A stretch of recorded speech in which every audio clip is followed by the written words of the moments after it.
dominatrice et la corruption n'a jamais été aussi importante et c'est Hillary qui incarne tout ça. Elle incarne ce que son mari a fait.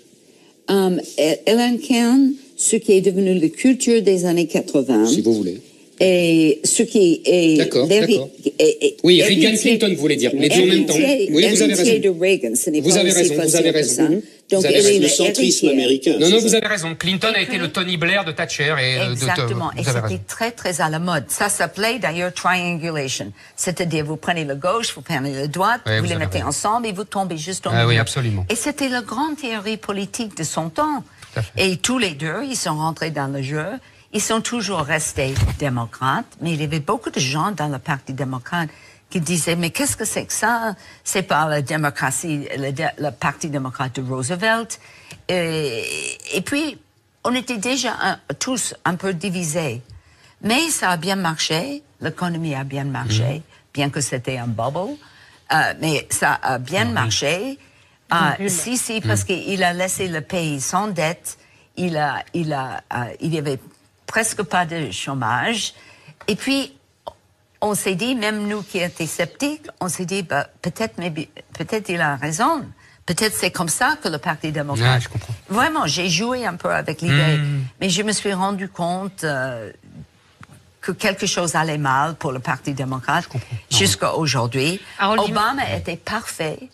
Il était parfait pour moi comme présidente parce qu'il a essayé de lier justement le vieux progressisme. S'il avait été parfait.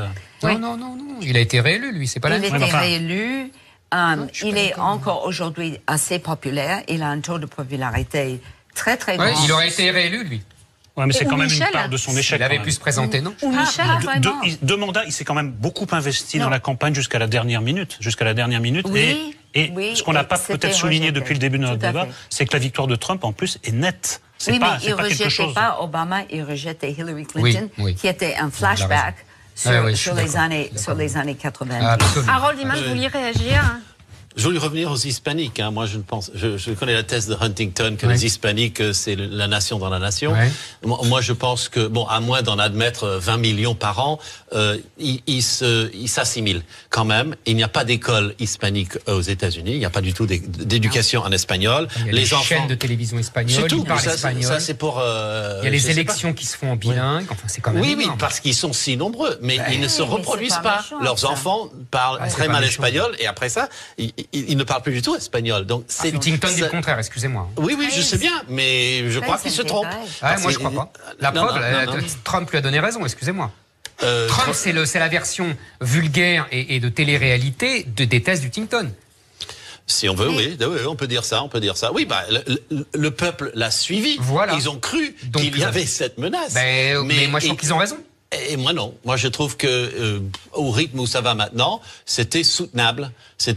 Et puis de toutes les façons, si on laisse entrer tant d'hispaniques aux États-Unis, c'est parce qu'on les veut bien dans les champs, dans les vignobles et tout ça. Je connais cette théorie. Vous savez, on a le même sujet en France. C'est pas parce qu'on les veut bien. Il y a une minorité de gens qui les veulent pour gagner de l'argent. Oui.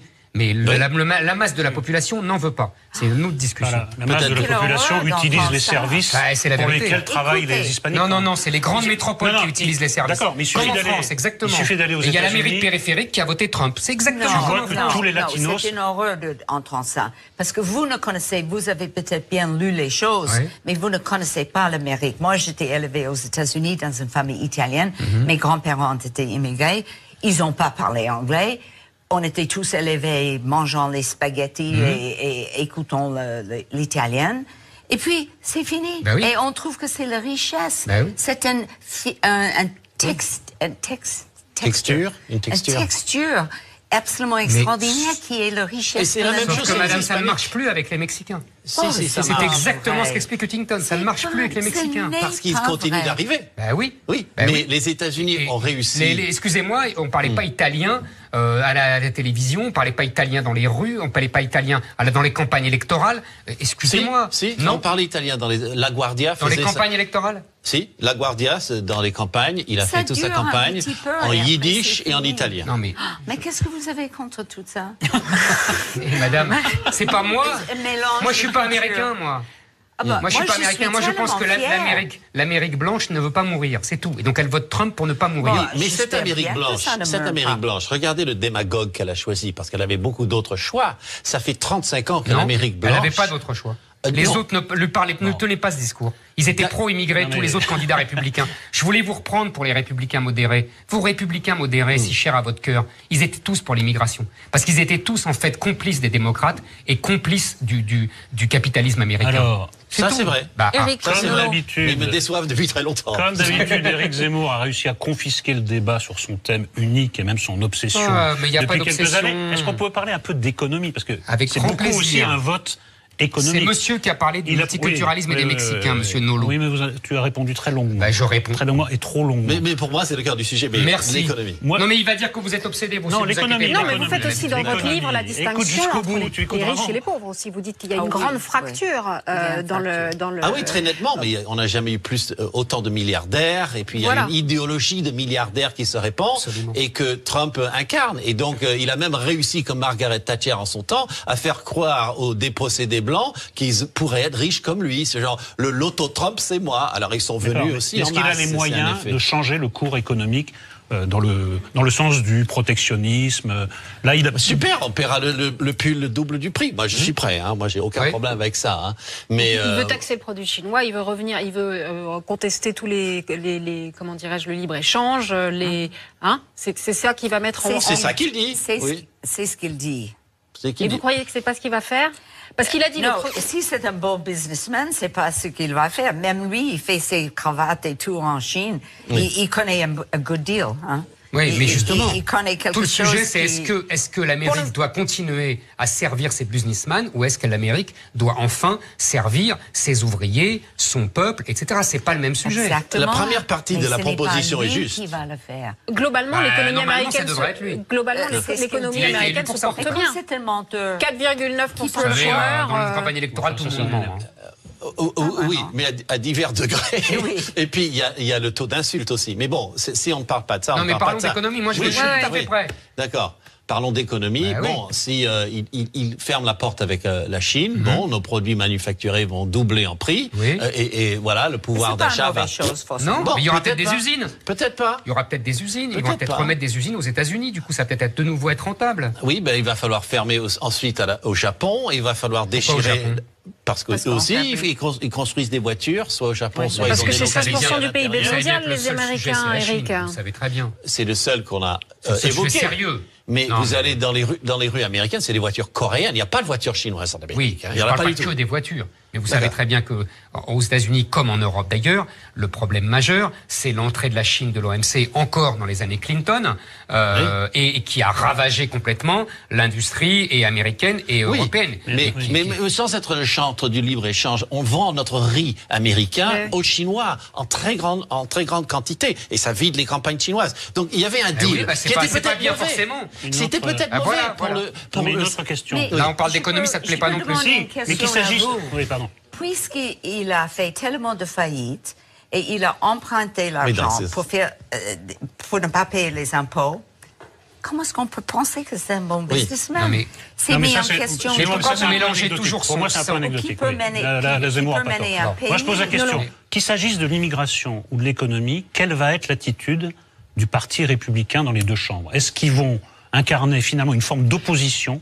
Oui, parce que on rappelle quand même qu'il avait été lâché par le patron du Congrès des Républicains sur cette majorité ou pas? Parce que c'est une claque pour les démocrates, mais surtout pour les Républicains. Bien sûr. Oui, mais ils sont obligés de le suivre. Oui, bien sûr. Ils vont le suivre. Dans quelle mesure? Dans quelle mesure? Dans la mesure de la veulerie, je veux dire. Non, il a gagné, c'est normal. Après tout, c'est la démocratie.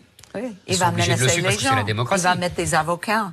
En Europe, on peut faire le parallèle avec Berlusconi. En Italie, il n'a pas réussi grand-chose. Ça, c'est le parallèle, beaucoup plus que Le Pen. Hein. Oui, bien sûr. Parce que ces idées, au fond, ne sont pas nazies, il ne faut pas exagérer. Mais Marine Le Pen non plus. Ça, je ne parle que de l'Amérique. Hein. Elle était ravie d'ailleurs ce matin. Oui. Elle était le premier chef d'État. Oui, c'est normal. Bien sûr. Chef d'État, non. Pas encore. Hein. si. Non, elle n'est pas chef d'État. Elle est chef de parti. Non, vous anticipez un chef de parti. Chef de parti. Harold Iman. Oui. Donc, voilà. Elle sera bientôt le chef d'État. Ça ouvre la porte à... Désolé. Alors là, c'est porte ouverte à toutes les... Vous le pensez réellement? Vous le pensez réellement, Éric? Oui. Comment? J'interroge Madame Borde, vous le pensez réellement? Ça peut ouvrir une porte en France? Ah, yeah. Oui. Moi, j'aimerais vous parler de politique étrangère. Parce que Trump a aussi des idées assez originales. C'est-à-dire que il est pour la réconciliation avec la Russie. Il est pour... En vérité, la suppression de l'OTAN, il le dit pas comme ça, mais c'est la logique de ce qu'il dit, il joue avec. Mais moi, je vais vous dire, je suis ravi, je suis pour. Je suis pour la suppression de l'OTAN. J'estime que depuis la fin de l'URSS, l'OTAN n'a plus lieu d'être. Donc, c'est une parenthèse, mais c'est pour vous dire que moi, ça me choque pas. C'est une idée. Voilà. Mais c'était l'idée, pardonnez-moi, c'était l'idée de l'état-major américain, vous le savez comme moi. On est d'accord. L'avis aux Polonais. C'est l'idée de l'état-major américain depuis longtemps, mais peu importe. Troisièmement, il veut aussi se retirer vraiment du Moyen-Orient. Est-ce que, en fait, il n'est pas le continuateur d'Obama? Moi, c'est ça qui me frappe depuis le début de la campagne. Il faut dire que Obama aussi voulait faire un reset sur la Russie. Voilà. Ça a bien marché. Non, ça n'a pas bien marché. Alors, je veux voir si ça marche. Oui, c'est vrai, vous avez raison. Mais vous savez, ça n'a pas bien marché parce que les Américains passent leur temps à diviser les Allemands et les Russes sur l'Ukraine. Sinon, ça aurait très bien marché. Pas à cette époque-là. C'était avant Ukraine. C'était avant Obama, ça? Non, c'était avant Ukraine. Obama, en 2008, a décidé qu'il voulait faire un reset avec ça avait bien marché au départ. Et ça n'a pas marché. Pas à cause de l'Ukraine. Oui, mais le Kremlin accuse les États-Unis d'avoir fait de l'ingérence en Ukraine, alors que le pauvre Obama, il a décidé de ne pas faire de l'ingérence. Mais c'est ce qu'il a fait quand même. Très peu. Très peu, mais pas le dixième de ce qu'a fait le Kremlin en Ukraine. Pas le dixième. Mais attendez, c'est normal. C'est normal. L'Ukraine, c'est le Cuba de la Russie. Alors attendez, là on va revenir sur Trump. Oui. Juste, il a dit que la première chose qu'il ferait serait d'abroger l'Obamacare, c'est-à-dire les lois sur la sécurité sociale. Vous pensez qu'il va le faire, qu'il peut le faire? Absolument. Et il sera suivi par le Congrès? Oui. Probablement. C'est un peu dommage, mais il peut le faire. Mais c'est pas. En même temps, c'est un échec l'Obamacare. Ça coûte une fortune. Non, c'est mitigé. C'est mitigé. Il y a plein de gens qui en profitent. C'est donner une couverture sociale à des gens. Alors j'ai lu des choses qui étaient très négatives. Mais peut-être que il y a des deux. D'accord. C'était un truc. Il fallait faire soit l'un soit l'autre. On est dans un entre-deux qui ne peut jamais marcher. Hélas, on n'a pas pu avoir le vrai medical care qu'on voulait. C'est-à-dire l'option publique. Parce que les républicains ne voulaient pas, donc ils ont tordu de laisser les compagnies d'assurance quand même continuer à... Et puis les compagnies de drogue aussi, laisser-les au prix. Et ça, c'était les républicains qui ont imposé ça. Est-ce que l'un et l'autre, quand vous entendez le programme un peu maximaliste de Donald Trump, qu'il s'agisse de l'immigration, l'économie, de l'Obamacare, de la politique étrangère, est-ce que vous vous dites, en effet, il a 4 ans pour appliquer ce programme, il va le faire, où il y avait un effet d'annonce électorale et vous pensez que ce sera un mandat, j'allais dire pour pas grand-chose, mais pour beaucoup moins qu'annoncé? Moi, je vous dirais que s'il essaye de faire ce qu'il a dit, là, le pays va se scinder. Physiquement, mentalement, je ne sais pas, mais il y aura des gens qui n'auront de cesse que de le faire partir. C'est pour ça que je pense qu'il y a des tensions civiles, pour ne pas parler de guerre civile, il y aura un début de quelque chose. Il va donner des ordres et localement, quelqu'un va refuser de les appliquer. Vous n'avez pas c'est tort. comme ça que moi, ça commence. Je le prendrais. Vous n'avez pas tort, mais je pense que c'est parce que les élites américaines, comme les élites françaises, ont décidé de bazarder leur peuple respectif. C'est la thèse de Christopher Lasch. Et que, en l'occurrence, l'élection de Trump, comme le Brexit, c'est la révolte des peuples contre leurs élites et que les élites ne l'acceptent pas. Et que vous avez vu avec les juges en Angleterre comment ils essayent d'arrêter le Brexit. Et là, de la même façon, les élites américaines, Wall Street, les élites intellectuelles vont essayer effectivement de s'aborder, mais parce qu'elles ne respectent plus la démocratie. Pas seulement. Non, question dans la question, est-ce que vous pensez qu'il peut y avoir une opposition, mais au niveau des États? Oui. Mais bien sûr. Voilà. Les États hispaniques, par exemple. Non, il n'y a pas d'État hispanique. Non, mais indépendamment de la composition ethnique, est-ce que vous pensez qu'il peut y avoir localement, via des référendums, mais bien ou sûr, via d'autres initiatives? Massachusetts, ça va être Massachusetts, c'est ce que je dis. C'est vraiment les élites bobos, on dirait en France. Éric, c'est tout un peuple. Éric, le débat est terminé. Un petit mot de conclusion pour vous deux. Un petit mot. Non. Massachusetts, non, pas vous. Non. Vous, oui. Non, le Massachusetts est l'État le plus à gauche. Eh ben, c'est ce que je dis. Je suis on de dit la même chose. On dit la même chose. C'est pas des bobos. Non, mais on dit la même chose. Ok. C'est pas des bobos. De gauche, de bien conclusion, pensante. Constance Borde, alors. Un petit mot de conclusion, quand même. God save America. On est dans un sacré pétrin. Ah oui. Harold Iman. Et moi, je vais dire que s'il a gagné, c'est que les élites intellectuelles anglo-saxonnes que j'admirais tant, ils ont failli, et ça fait 2 générations qu'ils ont failli. Ils ont laissé l'argent gangréner tout leur système mental. Ça, on est d'accord. Ça, c'est l'animal qui est sorti. Non, mais c'est ce qu'on dit dans les livres depuis 10 ans. Donc, On peut se quitter sur la phrase. On peut se quitter sur un accord et sur la phrase de Tocqueville. J'ai voulu connaître l'Amérique pour savoir ce que nous devions espérer ou craindre d'elle. Merci beaucoup d'être venu sur ce plateau. Merci à vous, Constance Borde. Merci à Harold Iman. Je rappelle le titre de votre livre. États-Unis, tribu américaine aux éditions Nevi Kata. Merci d'être venu sur ce plateau. Son Amérique à lui est peuplée des fantômes de Kerouac, Faulkner et Hemingway. Mais ce soir, il vient aussi nous parler de la France. Il vient nous parler de son livre qui s'appelle Contre-attaque. Il va y avoir du sport. C'est l'heure du focus.